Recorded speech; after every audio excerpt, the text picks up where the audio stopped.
ములకల చెరువు నకిలీ మద్యం కేసు ప్రకంపనలు సృష్టిస్తోంది. కేసులో టీడీపీకి చెందిన నేతలపైన విమర్శలు రావడం, మరికొందరు అరెస్టు కావడంతో ప్రభుత్వం సీరియస్ అయింది. లోతుగా దర్యాప్తు చేయాలని ఎక్సైజ్ శాఖను ఆదేశించింది. ములకల చెరువు లింకులు బెజ్జవాడలోనూ బయటపడుతున్నాయి.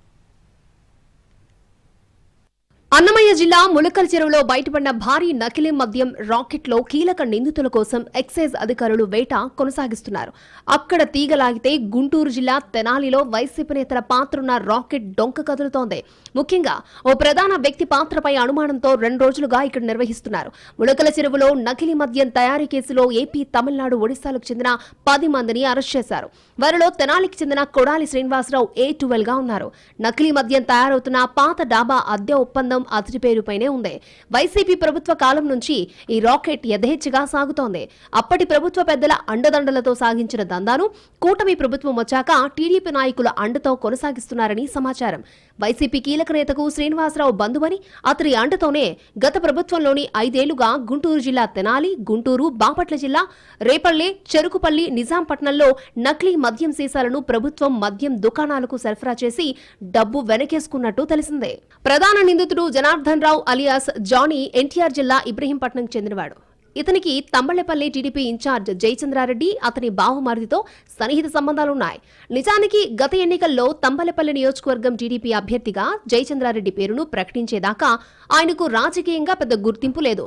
ఎన్నికల్లో పోటీ చేయక ముందు నుంచి సౌత్ ఆఫ్రికాలో జయచంద్రారెడ్డి మద్యం వ్యాపారంలో ఉన్నారు. ఎన్నికల్లో ఓటమి తర్వాత వ్యాపారాన్ని కొనసాగిస్తున్నారు. జయచంద్రారెడ్డికి జనార్దన్ రావుతో కాలేజీ రోజుల నుంచే స్నేహం ఉంది. ఆ స్నేహం కారణంగానే జనార్దన్ రావుకు నకిలీ మద్యం తయారు చేయడానికి అనుమతినిచ్చారనే ప్రచారం జోరుగా సాగుతోంది. జయచంద్రారెడ్డి చంద్రబాబు సమక్షంలో టీడీపీలో చేరినప్పుడు ఆయన పక్కనే ఉన్నాడు. చంద్రబాబు చేతుల మీదుగా బీఫామ్ ను స్వీకరించే టైంలోనూ జనార్దన్ రావు పక్కనే ఉన్న ఫోటోలు బయటకొచ్చాయి. ఇక జయచంద్రారెడ్డి బావమరిది గిరిధర్ రెడ్డి కూడా ఈ కేసులో కీలకంగా మారతారనే ప్రచారం సాగుతోంది. అతను కూడా జనార్దన్ రావుతో వ్యాపారాలు చేస్తున్నట్లు సమాచారం. ఇక A1 అద్దెపల్లి జనార్దన్ రావు నకిలీ మద్యం తయారీలో ఆరితేరిన వ్యక్తిగా చెబుతున్నారు ఎక్సైజ్ అధికారులు.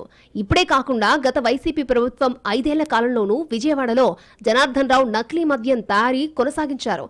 ఎన్టీఆర్ జిల్లా ఇబ్రహీంపట్నం నుంచి ఇతర ప్రాంతాలకు విస్తరించాడు. కూటమి ప్రభుత్వం వచ్చాక నకిలీ మద్యం తయారీని తంబళ్లపల్లి నియోజకవర్గంలోని ములకల చెరువు ప్రాంతానికి మార్చాడు. ములకల చెరువులో తయారు చేసిన నకిలీ మద్యాన్ని సత్యసాయి, అనంతపురం, చిత్తూరు జిల్లాలకు సరఫరా చేసేందుకు ఏజెంట్లు, బెల్ట్ షాప్ నిర్వాహకులతో డీల్ చేసుకున్నాడు.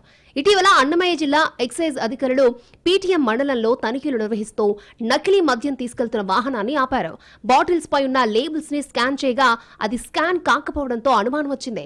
ఆరా తీస్తే ములకల చెరువు కేంద్రంగా తయారవుతున్న నకిలీ మద్యం గుట్టు బయటపడింది. ఎన్టీఆర్ జిల్లా ఇబ్రహీంపట్నంలో ఎక్సైజ్ పోలీసులు తనిఖీలు చేశారు. ఇబ్రహీంపట్నం రింగ్ సెంటర్లో ANR బార్ నిర్వహిస్తున్నాడు జనార్దన్ రావు.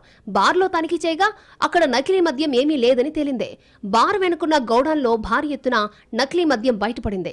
90 క్యాన్లలో ఉన్న 3200 లీటర్ల స్పిరిట్ ని సీజ్ చేశారు.